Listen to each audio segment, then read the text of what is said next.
যুক্তরাষ্ট্রের নিউ ইয়র্কে এবার জয় বাংলা স্লোগান দিয়ে জনতা ও পুলিশের দৌড়ানি খেল দেশ থেকে পালানো একদল আওয়ামী লীগের সমর্থক। গত বছরের 5ই আগস্ট ছাত্র জনতার অভ্যুত্থানের মুখে পালায় পতিত সরকারের স্বৈরাচারী প্রধানমন্ত্রী শেখ হাসিনা। 16 বছরের গুম, খুন, দুর্নীতি ও অর্থ পাচারের অভিযোগে রাজনীতি স্থগিত হয় দলটির। তবে ভার্চুয়ালে বা দেশের বাইরে কোনো সুযোগ পেলেই নিজেদের উপস্থিতির কথা জানান দিতে চায় আওয়ামী লীগ। ঠিক সেভাবেই নিউ ইয়র্কে বসবাসরত বাংলাদেশিদের জুলাই গণ অভ্যুত্থানের এক অনুষ্ঠানে স্লোগান দিয়ে পুলিশ ও জনতার রোষানলে পড়ে আওয়ামী লীগের সমর্থকরা।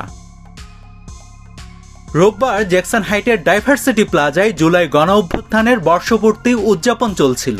নিউ ইয়র্কে বসবাসরত বাংলাদেশিদের প্যাট্রিয়ট অব বাংলাদেশ নামক একটি সংগঠন এই অনুষ্ঠানের আয়োজক ছিল। এতে নিউ ইয়র্কের পেশাজীবী, সচেতন নাগরিক সমাজ সহ বিভিন্ন শ্রেণী পেশার মানুষ অংশ নেন। অনুষ্ঠানের এক পর্যায়ে আওয়ামী লীগের কর্মীরা অনুষ্ঠান স্থলে এসে জয় বাংলা স্লোগান দেওয়া শুরু করেন।